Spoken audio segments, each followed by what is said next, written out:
Hey guys, welcome back and happy Friday. All right, guys. Well, we're back to talk about Garcelle Beauvais because I want to get to the root of something that she said on this past week's episode about what is in her memoir. Okay. It was an experience, a scary experience for her with Bill Cosby. And a lot of people are wondering, well, why are you just now talking about this? And she elaborates on it while talking to Andy on Radio Andy. And her experience was wild. And it actually is so scary to think that there were so many people who were, and I know we have to say allegedly, like a victim of Bill Cosby. This is scary. It's sad. It's a lot of things, but I just wanted to talk about Garcelle's experience. So before we jump in, if you guys haven't already, go ahead, smash that like button. If you're not subscribed, get subscribed. Don't forget to hit that notification bell. And with that, let's jump right in.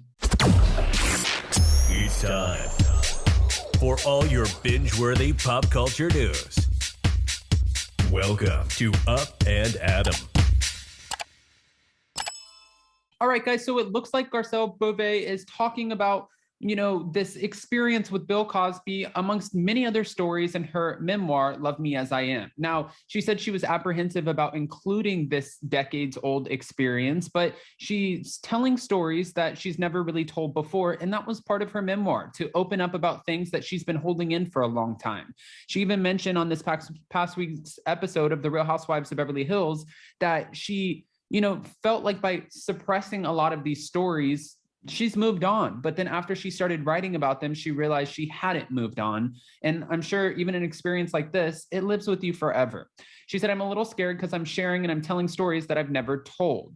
And she also detailed that, well, Bill Cosby, that's one of the stories. She said, there are stories in that book that I never talked about. I had an experience with Bill Cosby, and that was really scary. Now, she said that she was 18 years old, living in New York City. And when she got a call from her agency, and her agency let her know that Bill Cosby, who's 30 years her senior, wanted to get her personal information, meaning he wanted to find out her phone number and contact her. So she agreed, and she said, yes, you can pass along that information. And then she said, at the time, he was everybody's dad. I mean, listen, he was bigger than life. So she got a call 20 minutes later from Bill Cosby, and he said to her something to the effect of, I've seen you around. I think you'd be great for the show. I'm going to offer you a small part, but I also think education is really important. Now, she even went on to say, I thought that was kind of weird. I thought it was really weird for someone who didn't know my education to say that I needed more education, but she did score a small role of being a nurse in a 1986 episode of the sitcom. Now, she said that she was later invited to his Manhattan townhouse, and she decided to go. She went to the townhouse. Now, it was just her and Bill Cosby. This already kind of is getting a little eerie. I want to talk to you about your career. I want to talk to you about your education. We'll go over a scene together, the whole setup that he does. She's explaining how this happened. And she said that he offered her a drink, but she was a baby. She was 18 years old. And she said, okay. I was like, sure. Now, she vividly remembers that she was offered Sambuca because she had never been offered Sambuca or never heard of Sambuca before in the past. And she remembers, while she's detailing this experience that's giving me like the chills, she remembers when she was offered the Sambuca, she started to feel like she didn't feel right. She started to feel dizzy. And looking back at the experience, she definitely thinks that something was slipped into her drink. She said in that moment, she did not feel right. She absolutely, believed something was wrong. And she got up. Something told her in her gut to get up and get out of there. So she literally got up and she ran and she got a cab and she went back to her apartment. Now, she said that she freaked out and called her mom right away. And what was interesting was the next week he had a big I Love My Wife party, and she said that she never heard from him again. I mean, how many people? And, we all know that Bill Cosby, it looked like while he was going through the trial and all of these people were coming out, we know that it kind of seemed like he was deteriorating. Like we're looking at Tom Girardi as he's navigating all of this legal stuff, and it looks like it's taking a toll and he's deteriorating. It was just wild to watch and really upsetting and just cringy for, I think, everyone, especially when you're watching someone who you've loved watching on TV for so many years, and you would never think that this would be a possibility. Now, fans were asking her, why did you not come out when all of the other people came out? Because there was approximately 60 women who came out between 2014 and 2015 accusing Bill Cosby of, well, drug facilitated sexual assault, sexual battery. I mean, like the list goes on. It was just, there were a lot of things that he was being accused of. And she said at the time, she didn't really have anything concrete to add to the story. And she didn't want to take away any of the other women coming forward, anything from their stories, because they had real detailed experiences. And she was lucky enough to get out of the situation. She even added that her kids were young at the time and she did not want to subject them to that kind of press. Now, when all of that was being revealed about how he treated women, I didn't have anything concrete to add to the story, and I didn't feel like I should have done that. People would have thought maybe I was just jumping on the bandwagon to jump on the bandwagon, and I didn't want to do that. Also, my boys were little, and I didn't want to subject them to that kind of stuff. She even said, you know, like now looking back, I'm putting it in my memoir, I just didn't want to take anything away from those victims.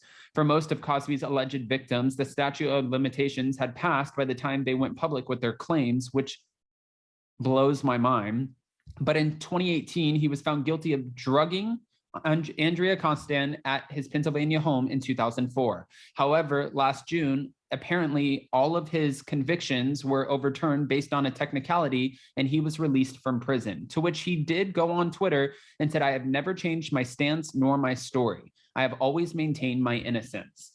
The thing is here is there are, like, I feel like where there's smoke, there's fire. We're all, and I'm just going to do a Bravo reference here since we're talking about Real Housewives of Beverly Hills, and I don't want to compare the two people at all, but we're watching Real Housewives of New Jersey, and we see Teresa's getting married this weekend to this man, Louis Ruelas.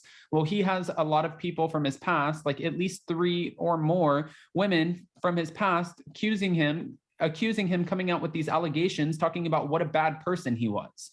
And then you have Joe Gorga on the finale of last season saying, listen, these are a lot of women. You can't just say that they're all out to get you. Like it's kind of cringy to me, man. And for Bill Cosby, if you have over 60 women coming forward, that's a lot. Those are a lot of women who are coming forward, accusing you of the same thing, coming out with the same story. And I get it. He said, I've never changed my stance nor my story, and I have always maintained my innocence. But just because he says he's innocent doesn't mean he's innocent. Now, I'm not accusing him of anything. 60 other, people are, but it's just wild. It's wild. And I really commend Garcelle for coming out with this memoir and sharing stories like this that none of us would have ever been privy to. I think that we all forget the fact that Garcelle has been a part of Hollywood for a long time. She was on Coming to America. She was on Coming to America 2. She was on The Real. She's had many other roles. She was even modeling. I mean, her story, her memoir, I want to get it. I probably won't read it, but I will listen to the Audible. I'm so invested in her stories. I just want to hear more. But with that, guys, I don't want to just give you this information and not ask your opinions. So go ahead and comment below. What are your thoughts about Garcelle opening up about this experience? And do you commend her for it? Or do you think it's too late and it's not? I mean, I saw where someone said it's not relevant. It is relevant. It's her memoir. It's her story. These are her stories. Yes, she absolutely has every right to share them. And I just respect the hell out of Garcelle. I love her as a housewife. And, this story, maybe it might help someone in the future to trust their gut, because she said out of all of this, that's exactly what she learned, was to trust her gut when she didn't feel right in a situation. So go ahead, comment below, give your unfiltered opinions. And before you go, don't forget to smash that like button. If you're not subscribed, get subscribed. Don't forget to hit that notification bell. And I hope you guys have a beautiful weekend. It's Friday, which means you have Saturday and Sunday. Hopefully, most people, I guess, unless you work on the weekends, to put your feet up, enjoy your family, and make some memories. With that, we'll see you next time. Bye, guys. Love you.